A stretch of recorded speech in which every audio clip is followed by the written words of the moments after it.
Have you ever stumbled across a story online that hits you so hard it doesn't even feel like just some random post?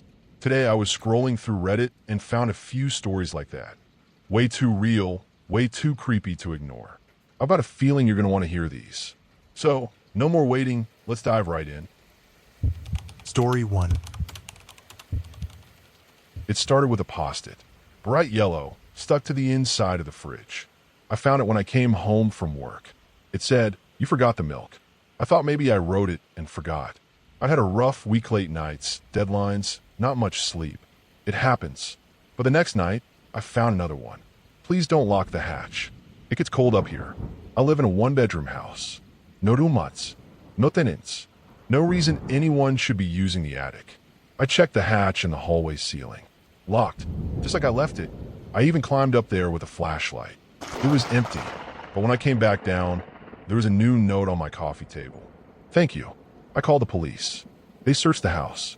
Said there were no signs of forced entry, no hidden cameras, nothing out of place. They left. I didn't sleep. Around 3 a.m., I heard something thump above me.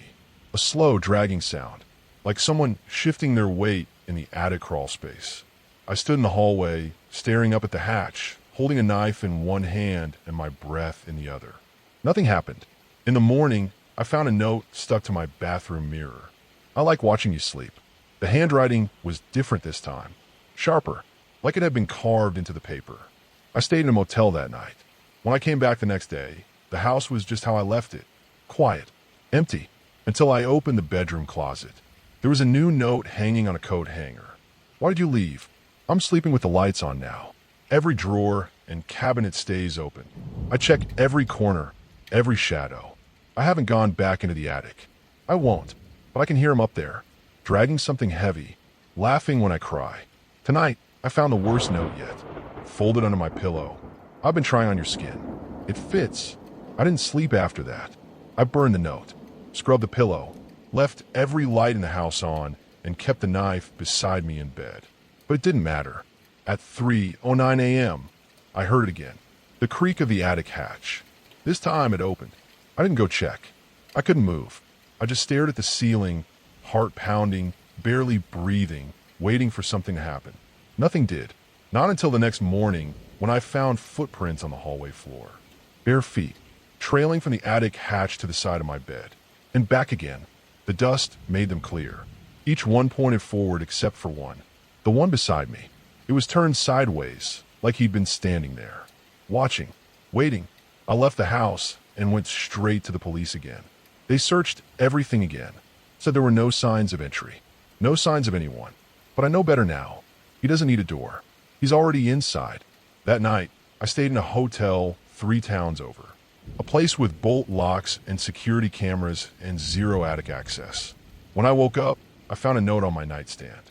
Folded neatly. "Running is rude. You invited me, remember?" I didn't. At least I don't think I did. But something in me feels like I might have. Like there's a blank space in my memory shaped like him. The next few days, I stayed with friends. Told them my place was being fumigated. I didn't want to drag them into this. Whatever this is.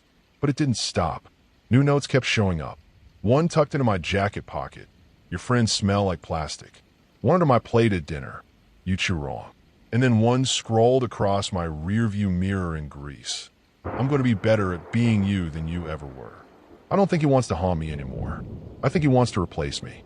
I went back to the house today. I had to see it again. I don't know why. Maybe to prove to myself I still existed there. That it's still mine. The lights were already on when I arrived. The attic hatch was open. I crept into the hallway. Every photo on the wall had been replaced. My face was still in them. But my eyes were wrong. Too big. Too dark. Smiling when I wasn't. I ran to the bedroom. There was something waiting for me in the mirror. Me, but not quite. His face was mine, but his skin was smoother. Cleaner. A little too tight. And he smiled like someone who didn't learn it from people. He waved, then turned away and walked toward the bed. I looked behind me. No one was there. When I looked back at the mirror, he was lying down. In my bed, wearing my body. And that night, for the first time, I was the one in the attic. He let me keep the light on. For now. I don't know how long I've been in the attic. Time doesn't work the same up here. It drips. It hums.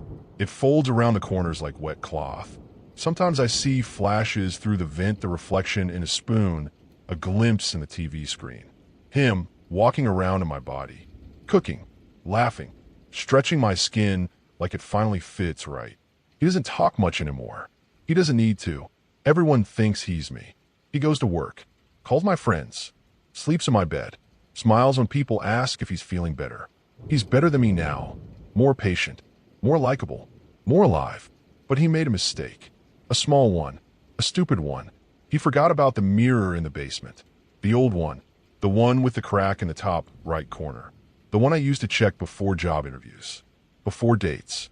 The one that only ever showed the truth. I saw it yesterday. He walked past it and didn't look. But I did, from the attic. And I saw myself still there. Still whole. Still me. And I remembered something.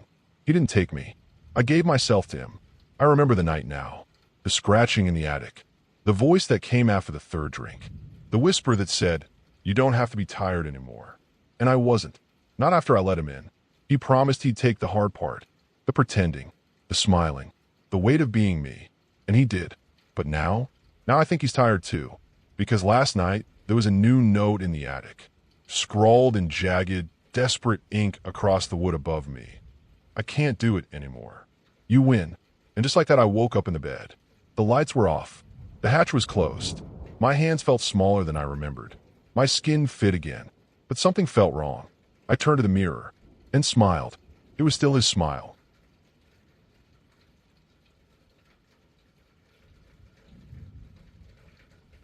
Story 2.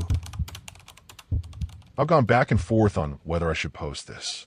I'm not one for paranormal stuff. I've always been the it's just the wind kind of guy. But after what happened last summer, I haven't been the same. I figure if anyone would understand or at least take me seriously, it'd be the people here. So, for context, I'm second-gen Japanese American. Most of my extended family is still in Japan. Last May, my grandmother passed away. She lived in a very rural part of Aomori, in an old wooden house just outside Hirosaki.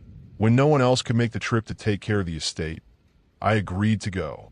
I hadn't seen her since I was a kid. The house hadn't changed at all, same paper sliding doors, same narrow corridors, same musty tatami mats. It felt like stepping back in time.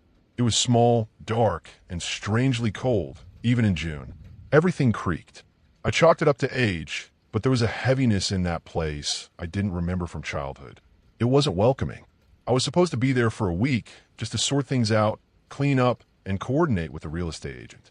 I stayed alone. No one lives nearby. There's a forest behind the house and nothing but silence at night. Things were fine for the first few days. Boring even. I swept, boxed up old dishes and photos, checked drawers for paperwork. Then I found a trapdoor. It was in one of the smaller rooms I hadn't gotten to yet. The corner of the tatami felt slightly off when I stepped on it, squishy almost. When I rolled it back, I saw a wooden panel that didn't match the rest of the floor. It had no handle, just a small notch. I pried it up with a screwdriver. Beneath it was a hole. Not a basement or storage space, just a pit. Maybe 6 feet across, with dirt walls that had been scratched raw in some places. No ladder, no lining. Just a drop into darkness. I leaned over with my phone flashlight, but the light didn't catch anything but loose soil and what looked like old drag marks. That was enough for me. I closed it and moved on. That night, I heard scratching. It started around midnight. Light at first faint scrapes, like mice in the walls. But it wasn't coming from the walls. It was coming from beneath the floor. I tried to ignore it. Old house, weird noises. But the next night, it got worse. The scratching was louder, slower, like nails dragging across wood. And then I heard something that didn't make Sun C giggle. Just one. High-pitched, breathy, like a kid playing a prank. I didn't sleep. I decided to leave the house the next day to clear my head in town. I thought I was just getting stir-crazy. But when I came back that evening, the trapdoor was open. I hadn't touched it since I closed it. Nothing had been disturbed around it. But the panel was lifted just slightly, propped open like someone had started to come out. I sealed it with duct tape and stacked boxes on top. I didn't know what else to do. The next morning, I found a bowl of rice I had left out on the kitchen table placed neatly beside the trapdoor. I hadn't put it there. That's when I found the photos. They were in a small wooden box in the bedroom closet. Most were old family pictures, faded, yellowed. But one stood out. It showed a little girl standing in the yard outside the house. Her face was blurred. Not motion blurred, just blurred, like someone had smeared her out of the photo. Her arms hung straight down, and her posture was weird, shoulders too low, legs turned inward. Tucked behind the photo was a note in my grandmother's handwriting. It said, "If you find her, do not speak to her. She listens. She waits." I don't know what she meant. I still don't. That night, I heard a voice. Just after 2 a.m., I woke up to the sound of someone whispering my name. Not shouting, just calmly saying it. It sounded like a child, maybe 8 or 9 years old. Soft, like she was standing just outside the room. I didn't move. I kept my eyes closed and pulled the covers over my head like I was 5 years old again. The whispering stopped after a few minutes, but I could still hear something moving. Not walking, crawling. Hands against the wood. Slow and deliberate. In the morning, the trapdoor was open again.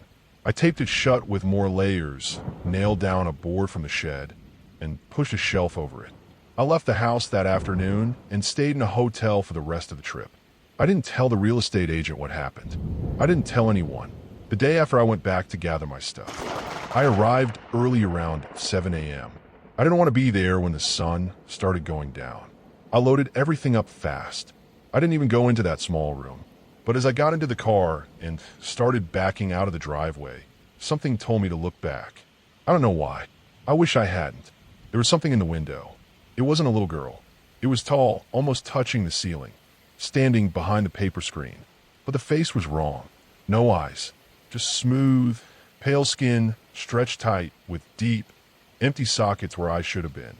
She wasn't moving. Just standing there, head tilted slightly, arms limp. Watching. Or pretending to watch. Then she smiled. It wasn't a normal smile. It was too wide, too deliberate. The kind of smile someone makes when they're trying to imitate what happiness looks like. I hit the gas and didn't stop until I was back in Hirosaki. The house has been off the market ever since. No one will buy it. A neighbor told my cousin that people walking past at night sometimes hear knocking from inside her, see a little girl waving from the garden, even though the grass hasn't been cut in over a year. I don't know what I saw. I don't know if she followed me. But I haven't slept through the night since. Sometimes I dream of her voice, whispering like she did that night. And sometimes it's not a little girl's voice anymore.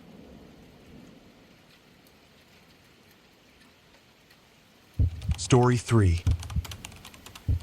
They told us not to talk to him. That was the first thing the guy at the canoe rental said. As you pass Lily Spring, the paper read, "You may see a man locals call Naked Ned. He lives off the river and keeps to himself. Please don't approach. Don't call out, wave, or speak to him in any way. Respect his privacy completely. He is not part of the tour. Do not engage. Ned won't bother you if you don't bother him." I read it aloud in the van, doing my best creepy narrator voice. Spooky. Kaysen snorted. "Told you. Naked Ned, king of the swamp." He waggled his eyebrows at Jess. Jess rolled her eyes. "I've seen enough naked old men in Atlanta. We call it downtown." Luke barked a laugh just as the old Econoline van rattled down the last dirt stretch. I swear it nearly came apart over a giant pothole. Our driver was this wiry, bark-skinned guy who looked like he'd been carved from driftwood. He turned slowly and locked eyes with us. "Best mind that paper," he rasped. "Ain't just for show. You come with respect, the river carries you home." Then, staring right at Jess, "You come to judge, the swamp keeps your bones." Nobody said a word. Then Kaysen scoffed like he always does. "That's supposed to scare us?" The guy didn't answer, just climbed out and let the van door swing open behind him. I stuffed the paper into my backpack. Whatever. Let's go find her naked Florida man. We'd rented 2 aluminum canoes, 2 beat-up old things. They scraped over the sand before slipping into the dark water as we got in. Jess and I sat up front. Kaysen and Luke handled the steering. Luke grinned. "The current grabs you if you're not careful." Kaysen smiled. "Yeah, just sit back and look pretty. We got it." I let it go. It was hot and humid already, and if they wanted to do the work, fine by me. The Santa Fe River was tan and dark and slow-moving, winding lazily through swampy woods. The smell was thick, wet earth, rotting leaves, and something foul. We drifted past half-sunken docks and sagging shacks. Faded no trespassing signs clung to old trees, nailed in decades ago and forgotten. Jess wrinkled her nose. Smells like a carcass in a crock pot out here. Kaysen grinned. That's just the swamp saying hi. I didn't say it out loud, but the farther we drifted, the more the river felt like it was swallowing the world. Even our voices started to feel off too loud, then too soft like sound itself didn't know what to do out here. I reached into my bag and cracked open a mini bottle of Fireball. I'm not waiting till Rum Island, I said, shaking the bag. It rattled with more where that came from. Luke grinned. We better kill those now. Show up with Fireball at Rum Island, and you might as well wear a sign that says, Amateur. Jess held out her hands. Toss me too. I'm double fisting this river run. I lobbed a handful into their canoe. She caught everyone. We laughed. We drank, but the deeper we went, the quieter it got. Cypress knees jutted from the water like bony fingers. Spanish moss hung from the trees like the world's oldest curtains. We passed a bleached log covered with turtles. When we got too close, they plopped into the water one by one, vanishing with soft splashes.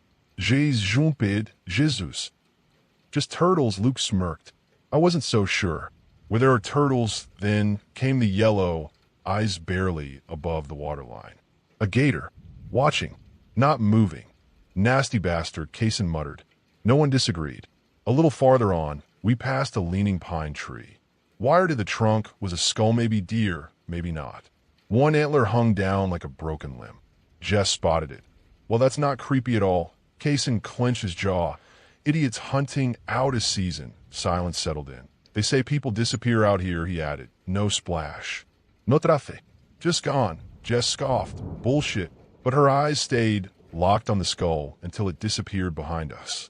Ahead, the river forked. One way curved wide and easy. The other narrowed into a shadowy tunnel of trees.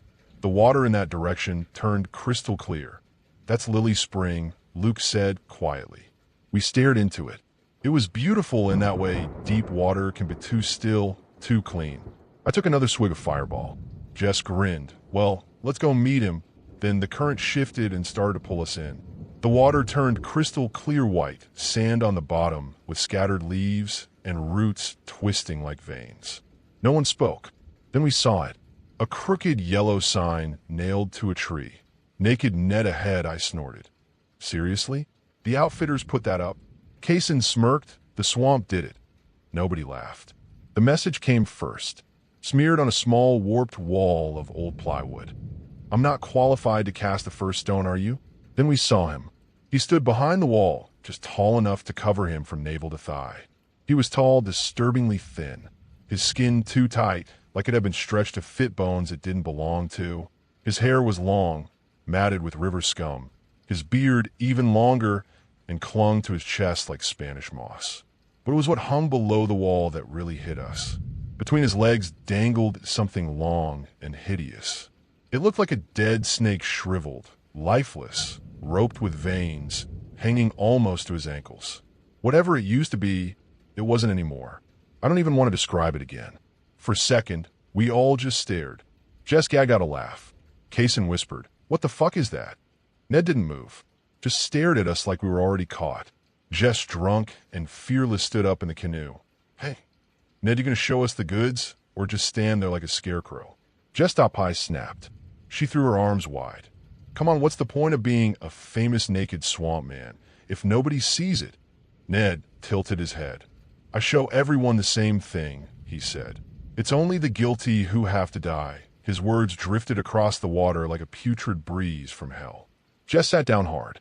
Then Ned stepped around the wall. Around his neck hung a human skull, wired through the eye sockets. It swung with each step, and he smiled. Too wide, too long, like his face wasn't built for it. The water beneath us rippled. Then something bumped our canoe. "We need to go," I whispered in a panic. Kaysen nodded, dug his paddle deep, but the river wouldn't let us. The current shifted subtle, but they're pulling us forward toward the dock, toward him. Jess started sobbing. "I'm sorry," she said. "I didn't mean it. I'm sorry." Ned laughed a horrid cackle. "The first stone's already been thrown. And it wasn't by me. He pointed at Jess. She's the one, he rasped, and the swamp knows. Then the water erupted. Black roots burst from below, slick and alive, wrapping around Jess's arms and waist. She screamed. Kaysen grabbed her, trying to hold on. I've got, you yelled. I've got, but the roots yanked. Hard. She slipped from his grip and vanished beneath the water. Gone. Silence. Then Ned said, Judgment has a price. But the swamp always leaves something behind. The water bubbled. Something floated to the surface. A skull. Bleach white. Gleaming. It looked too clean, like the swamp had scrubbed her soul away. It bobbed next to our canoe, staring up with empty sockets. I screamed. Kaysen dug his paddle in again. But the canoes weren't moving. Not really. Every stroke felt like we were trying to row through molasses. Paddle, he shouted. Go, now we all did. Harder. Faster. But the river wasn't having it. It was like it had made up its mind. Ned turned without another word. He walked up the dock, disappearing into the trees like the swamp had opened its arms and taken him home. Then the current let go. The river went soft again, as if nothing had happened. Our canoes drifted light and easy. Free. None of us said a word. We just paddled. Hard. Fast. Like the river might change its mind and reach for us next. We didn't stop. Didn't look back. Not even once.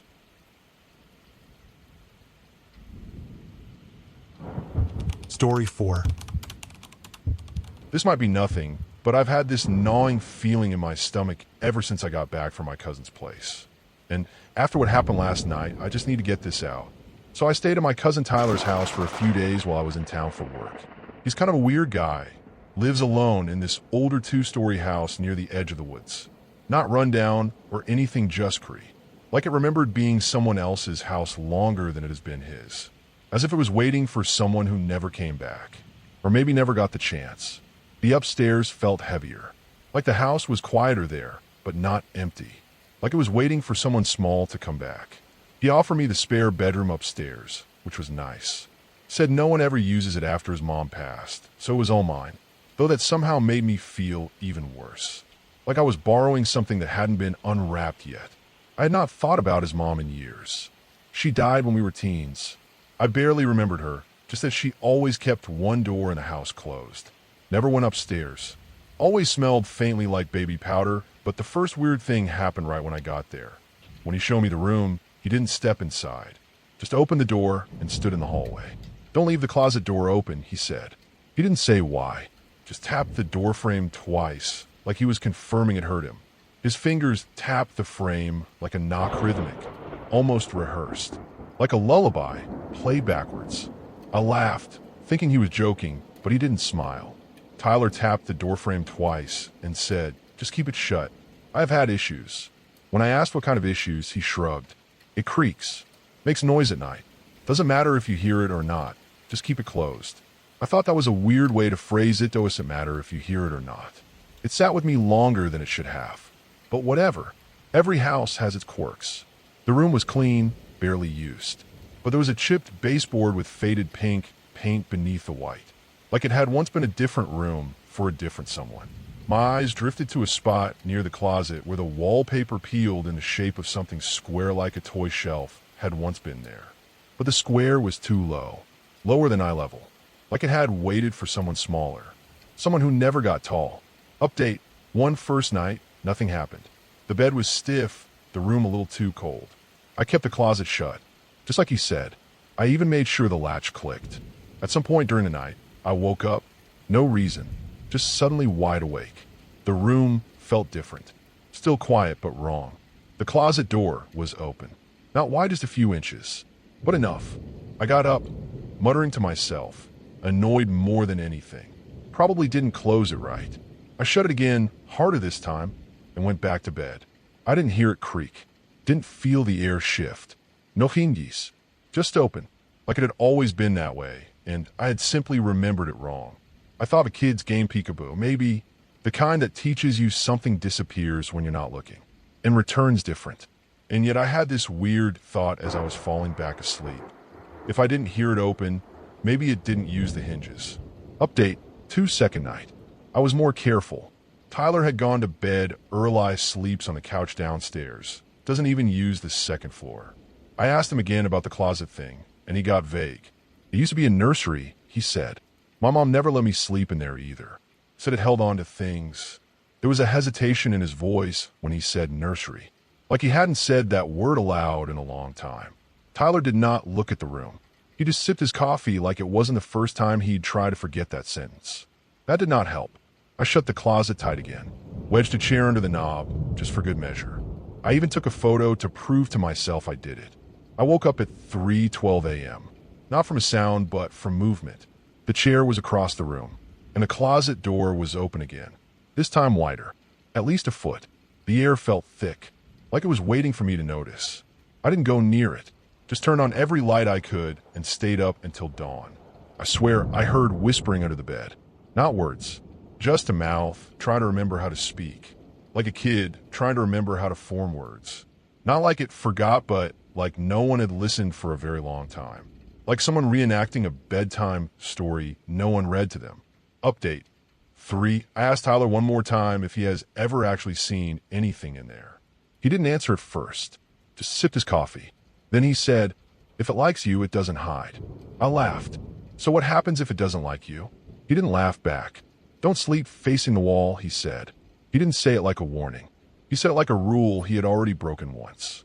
I think he wanted to say more, but he just looked upstairs like someone who knows which stairs not to wake. That night, he left a note on the kitchen table in his handwriting. Just 3 words. "Don't turn over." The paper he used had faint ink impressions beneath the message loops and scratchy curves, like someone childish had drawn over it before. Update. For last night was my final night there. I broke every rule. I was exhausted. I just wanted sleep. I didn't check the closet. I didn't check the chair. And I fell asleep facing the wall. I woke up because something shifted on the mattress. Not weight exactly, more like a pulling. A tension. It rolled over slowly. The room was dark, but I heard breathing. Under the bed. Not loud. Not gasping. Just slow, deep inhales. Like something sleeping downward. Like lungs stretched in the wrong direction. It sounded like something was trying to match mine.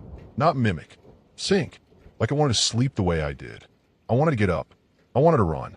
But something cold brushed my ankle. I whispered, "I know you were there." "Knock it off." It waited, as if that was the signal. And the breathing stopped. Nothing moved. But I felt the wrongness settle around me like static. Then came the scratching. It was not random. It was searching for the seam.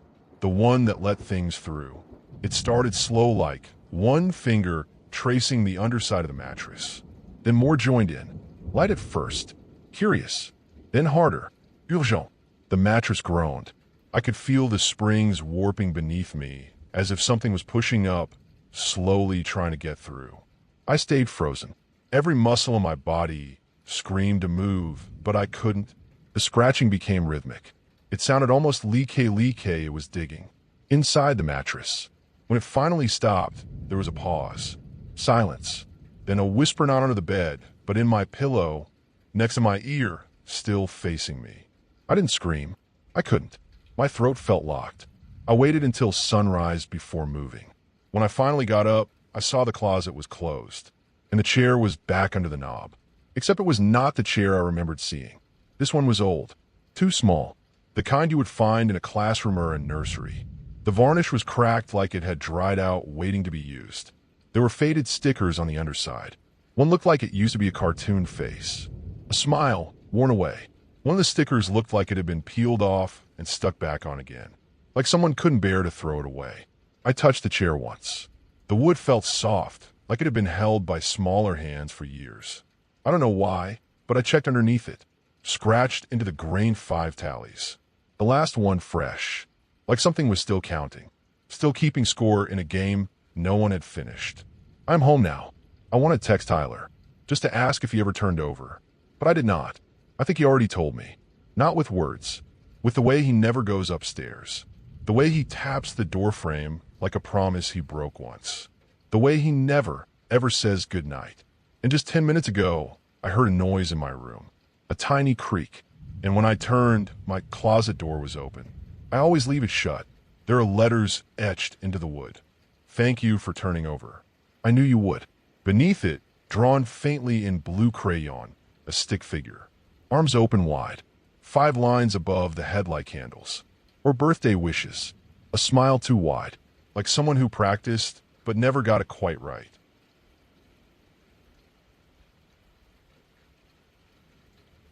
Story 5.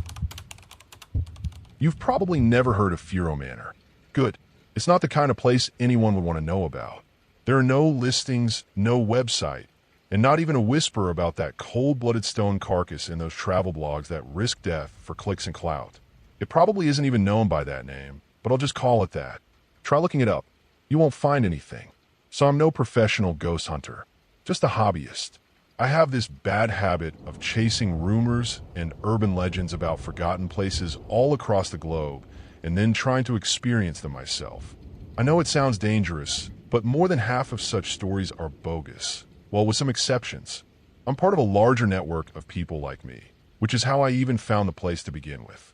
I won't give you directions, and trust me, you won't want them either. I visited it last winter, just before the holiday season. I had decided to spend at least a week there.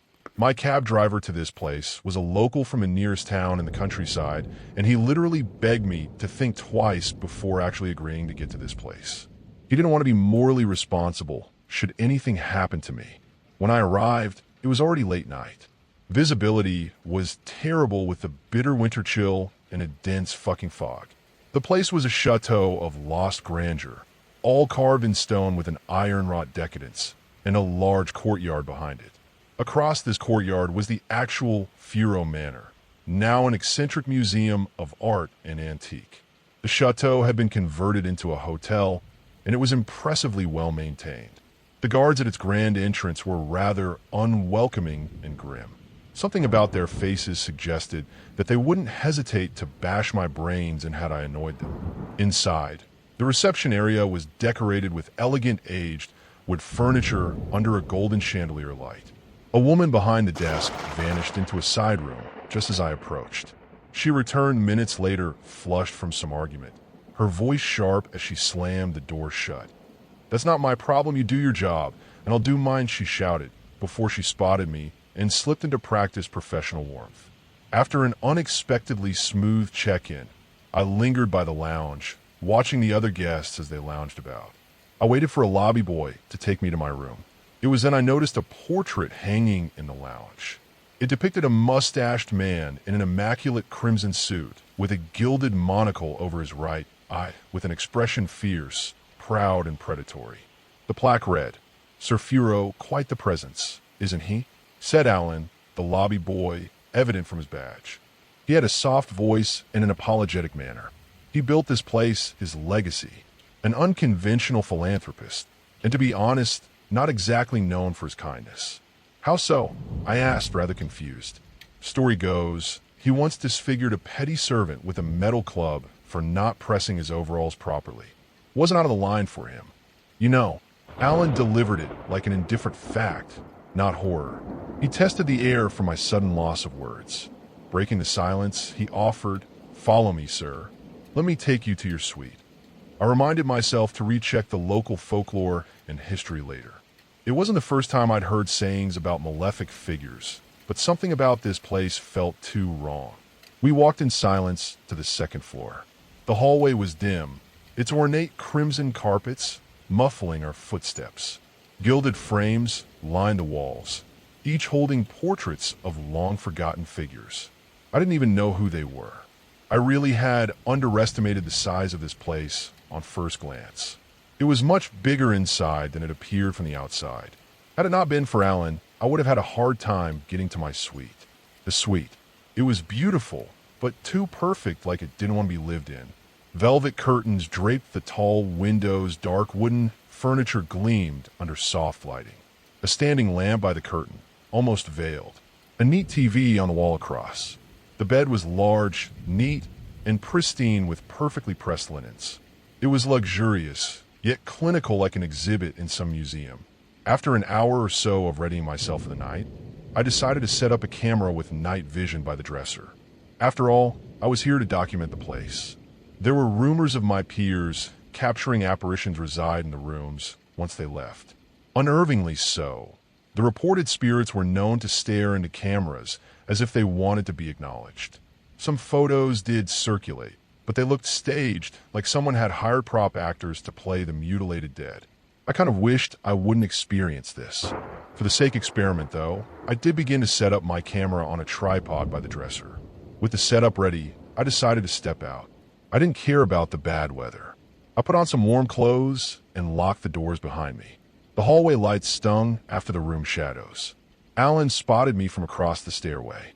"You're up late, sir," he asked, then hesitated. "Is something the matter?" "Just a walk in the courtyard. Need some fresh air," I replied. "I would advise against that." He frowned. "Why's that?" "Does Mr. Furo haunt the courtyard?"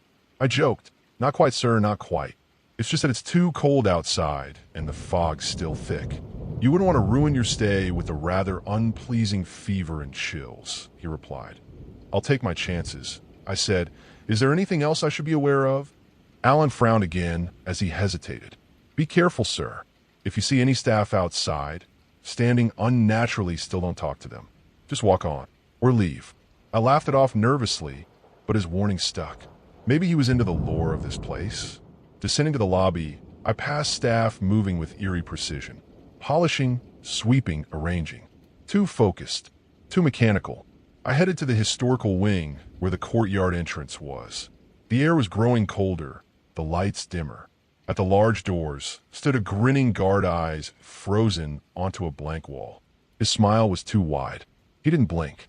I stood unnerved at his behavior before I could even approach the door.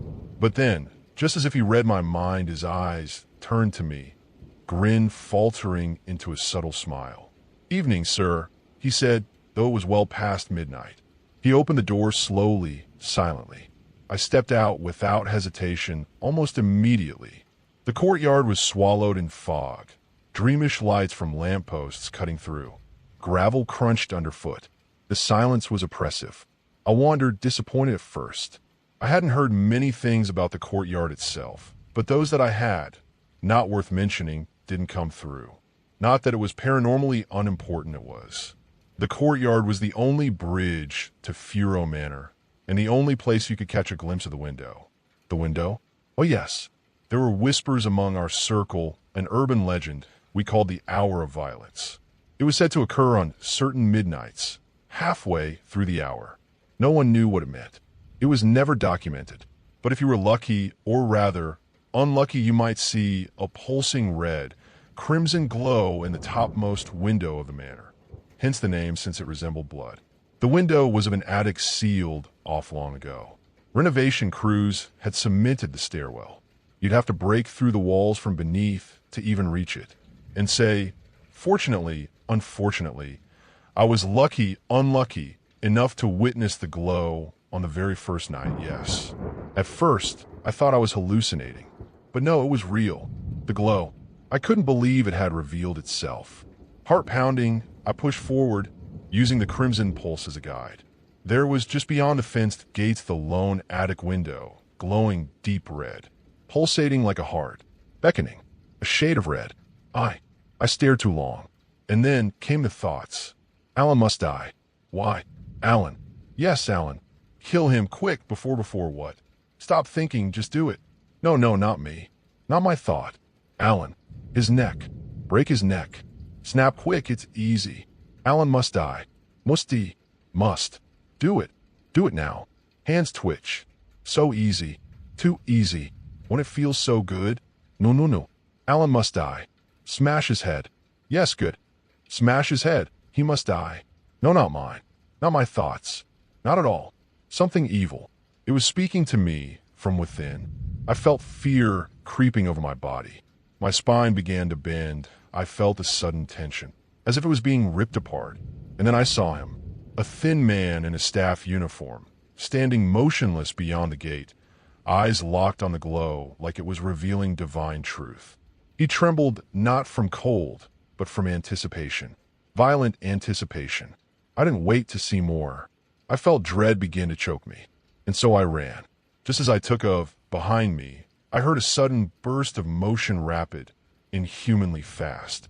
I glanced over my shoulder just long enough to catch him, the same man, now sprinting, legs swinging with unnatural rhythm. closing in on me far too quickly. Panic took over.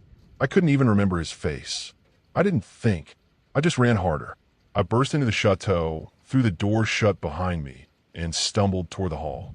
I was in the historical wing once again, but it was different this time. That uncanny guard wasn't there. Hell, I could even swear that the layout had changed. I jumped the stairway, skipping 2 stairs at a time, and found my way to the suite. The lobby was empty. Not a soul in sight. Not even Alan. In a rush, I swung open the door and shut it behind me. I dropped onto the couch, but it was warm, like someone had just been sitting there. The camera by the dresser, it was powered off. Had I not turned it on previously? I took it off from a tripod and sat on the bed's edge. Switched it on. At first, the footage was uneventful. Fast forward, nothing. And nothing at all. A quiet room. Until minute 23. Static flickered. A pale man sat on the couch, right where I had just been. He didn't move. The left side of his face was crushed inward, totally disfigured. His eyes locked on the camera. Unblinking. Unmoving. That stillness wasn't human. The recording ended with a rising hiss of static sharp, almost sudden. Yes, I barely slept that night. The bed was uncomfortable, the couch just aside. I turned my back against it. I could still feel a presence. But I had asked for this. I had to accept it. I found my eyes darting to the couch again and again. I tried to quiet my thoughts. I did fall asleep at some point. The morning light brought no relief. However, the place looked deceptively normal in the daylight calm. Serene, even charming. As I freshened up, I heard a knock on my door. Good morning, sir. Alan smiled. Hope you managed to rest. I wanted to introduce you to Leon. He'll be taking care of your suite during your stay. He stepped forward. A wiry, tired-looking man in staff uniform. His eyes were ringed with shadows like he hadn't slept in weeks. He looked familiar, yet so uncannily off. He gave a small nod, avoiding my gaze.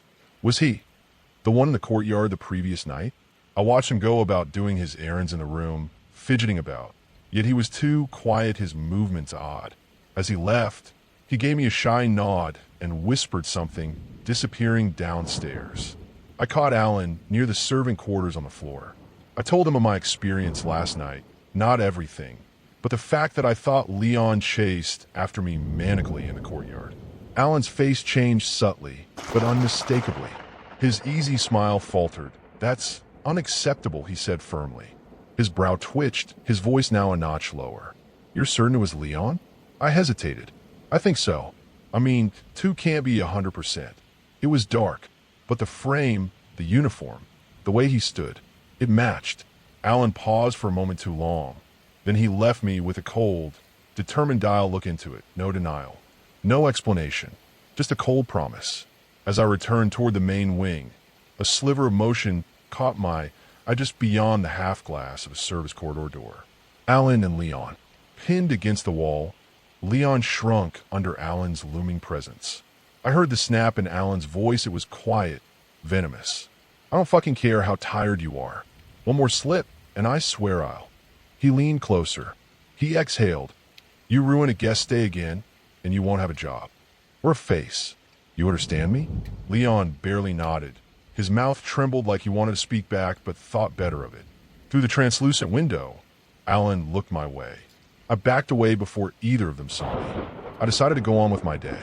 There was nothing to document in the daylight, so I thought I'd spend time in the courtyard and the Furo Manor itself. The day passed in a fog of normalcy. I visited the courtyard again, retracing my steps. Nothing. Just gravel, large, fresh garden beds, and a fountain in the middle of it, all surrounded by perfect topiary. Furo Manor was open to guests during daylight. A guided self-door, mostly antiques behind glass, heavy curtains and old oil paintings where the eyes followed you a little too well, but nothing too remarkable. Oddly enough, there was no visible way to access the upper floor. No stairs, no elevator, no signage. It was as if that part of the building didn't exist or wasn't meant to. Later, in the comfort of my room, I typed up some brief notes to send to the circle. Nothing conclusive yet, but enough to raise eyebrows. That night, there was another knock on my door. Alan. He stepped in, looking a bit out of breath. His collar slightly wrinkled. His smile didn't quite reach his eyes. Just wanted to inform you, Leon. He's no longer with us. he said plainly. I raised an eyebrow. He attacked a fellow staff member in the kitchen. Stabbing spree, apparently. Didn't hurt anyone, thank God. He's been taken care of, he chuckled, fired immediately. I didn't know what to say. The image of Leon pressed against the wall earlier that morning surfaced. Something didn't sit right. Alan clapped a hand on my shoulder with just a bit too much force. To make up for this inconvenience, I'll take personal responsibility for your comfort during your stay. He smiled again, a little too wide this time. Something behind that calm hospitality had cracked. I could feel it. After dinner, I returned to my suite and something fell. Wrong. The chair next to the dresser was pushed back, not quite where I'd left it. A drawer, just barely ajar. I walked the suite twice. Nothing was missing, and there were no signs of forced entry. Someone had been here, and left just before I arrived. I documented it anyway. A few photos. A short clip, nothing that was substantial. That earlier midnight, I couldn't capture the glow, so I felt tempted to try my chances once again. I knew it was unlikely for it to reveal itself again, and that sooner or later, it was coming. I fought against the urge to visit the courtyard once again. I was living on a sleep deficit. I had to sleep, or try to, and so I did. I turned the lights off and let exhaustion pull me under, until the room landline rang. At 2:11 a.m., that old landline buzzed like it hadn't in decades. Groggy and unnerved, I picked it up. It was nothing but thick, wet, and heavy breathing like someone sucking in air through blood. Faint whispers underneath. I hung up. Maybe a misdial? Another call. You're a light chuckle. You're gonna die soon, you bastard. Hissed a voice, shaking bitterly. And yes, you know that, but don't you? You should have never come here. Your time is running out. Click. I felt paralyzed, but I broke out and slammed the phone shut. A few minutes later, another call. Learn. On. I'm going to carve into you, he rasped. Oh yes. Tear you apart slice through your cheeks as you writhed. Laughter followed, not joyous. Broken and sobbing through a smile. I waited. Another call. Another and another. The line buzzed again and again. I ripped the cord from the wall and flung the damn thing across the room. It had to be Leon. That deranged son of a bitch. He wanted me dead. Something in his voice. It didn't sound entirely alive. Once again, I barely slept. In the morning, I forced myself to meet the receptionist, telling her, almost flatly, that I'd check out next morning earlier than planned. She ignored me at first, and then with a smug attitude, oh, of course. I'll make a note of that. I wanted to punch her in the face. She deserved it. Her voice was off and hollow. Eyes darted away too quickly. Not only was she acting weird, so were the others. Even I found this sudden surge of energy that agitated me to the core. Staff walked the halls mindlessly, doing nothing, lips murmuring to themselves under breath. One guest was furious at a janitor just outside the dining hall. It wasn't about service. It felt personal, unhinged, and as if he wanted to jump him. Something had shifted. The atmosphere was tense. I didn't feel comfortable. Alan was busy in himself. It had become curt. He actively avoided me. Good for him. I didn't want to act anymore. I kept to myself that day. Something about the way everybody was behaving screamed that it was coming, and that this would be its night. I packed my bags and readied myself as soon as the sun set. It was dinner time, a slow descent. There was a heavy lean on the meats tonight. Everything came red, rare cuts, thick sauces, whatnot. Wine dark as red ink was poured generously. The waiters looked distant, like their minds were elsewhere or nowhere. They grew impatient. The guests fed themselves like pigs. Gluttonous, dirty pigs. I kept looking at their faces, and something had twisted in me. A surge of excitement and hatred. So I left early. Back in my room, something was off again. The closet was open a crack. My coat had fallen. A bottle had rolled off the dresser. I checked everything, then checked again. Nothing stolen, but it wasn't my room anymore. I sat at the edge of the bed, hands twitching. Sleep wasn't coming. I turned on the TV, something low effort. Some garbage sitcom with a laugh track that sounded like dying crows. I let it drone in the background. By 1:41 a.m., something shifted in the corner of my eye. By the standing lamp, just behind the curtain that never quite shut all the way. A man stood there, wiry frame, hunched, jaundiced eyes glowing raw and red. His mouth was shaking, drooling. His whole body trembled like it couldn't hold itself together. His hair was wild.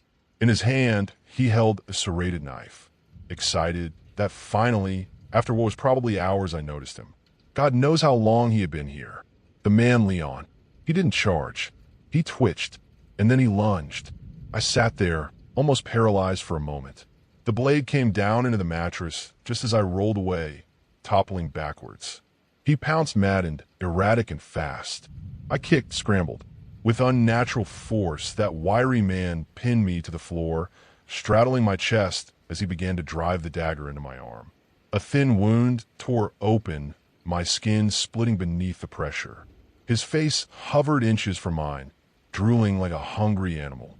Sadistic slow. He pushed the blade deeper, watching me writhe with a grin so wide it split his face.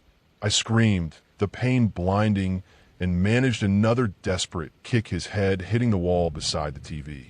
I staggered upright, bleeding and disoriented. He lunged again, grabbing for my collar. I swung my arm, caught him across the face, and then ran toward the door, throwing on my backpack with my fumbling hands. He flung the dagger at me. It missed, falling to the floor by the couch. I yanked the door open and tried to slam it shut behind me, but his arm jammed the gap.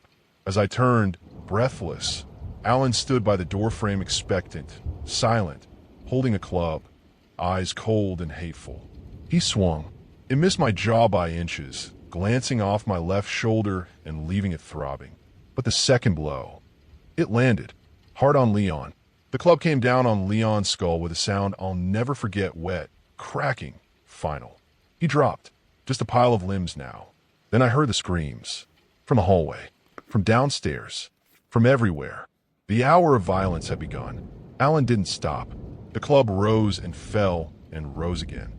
Leon writhed under it, Alan yielding blindly. I should have run, but I didn't. I wanted in. It gave me satisfaction, and I couldn't tell why. I won't describe what I saw, but it was a grotesque sight. Finally, Leon stopped moving. Alan stood over the body, breathing hard. His face was soaked, his knuckles white around the club. And then he turned to me. Something in his eyes was smiling. A twisted joy. His mouth curled, part grin, part snarl, like a man trying not to moan. You know, he said low, trembling, and breathing heavy, I've thought about beating you to death. Really thought about it. Over the past 2 days. He looked at the club, then at me again. A pause, but you must. Learn to appreciate mercy. Run while you can. A grin, then stretched his lips. I bolted without a second thought. I was already in pain, the wound still fresh and sizzling. I didn't want to die. He didn't follow. Not right away. I heard him run toward the servants' quarters with a guttural cry, footsteps pounding like he was off to war. Then came more screams from the distance. Crashes. A roar from down the hall. The others had joined, the staff, guests alike, tearing each other down. I started filming. Shaky, scatter footage, but I had to. I ran through the outer wing, outside to the foggy courtyard. It was glowing again. It was crimson, deep red, burning like something that was bleeding up into the earth. The manor loomed. I turned and snapped a few photos. Fussed, blurry, didn't even check them. I climbed one of the courtyard walls and dropped hard onto the far side. My hand scraped stone. My legs almost gave out. I kept running, straddling with all I could gather. Across the countryside, quiet, wet fields. No lights or roads, just grass paths and fear. After minutes of distancing myself and closing into some town, I found a taxi, or whatever that was, parked by the roadside. The driver was asleep, radio humming. I banged on the window, startling the poor chap, and threw myself inside. He was too shocked to ask questions. I told him I needed to get into town. I was injured, I needed help. As the engine pulled away, and I began to piece myself together, doubting everything I'd just been through, questioning if it had even happened. I finally looked at the pictures I'd taken in the courtyard. Most were blurred. Motion, poor focus, nothing resolute. Except one. In the upstairs, crimson window of the Furo Manor, perfectly centered in the frame, stood the faint apparition of a man. Furo, that same suit, that same face, that same expression. His eyes were locked onto mine, Not through the window, but through the lens. Like he had seen me see him, and now he knew where I was going.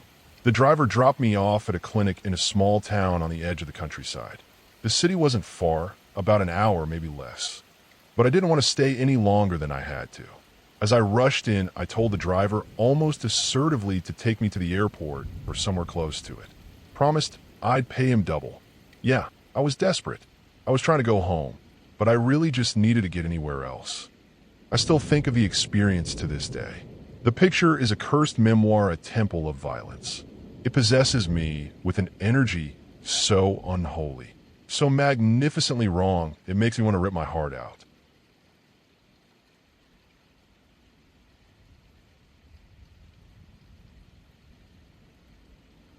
I think I lived in it for some of those nights.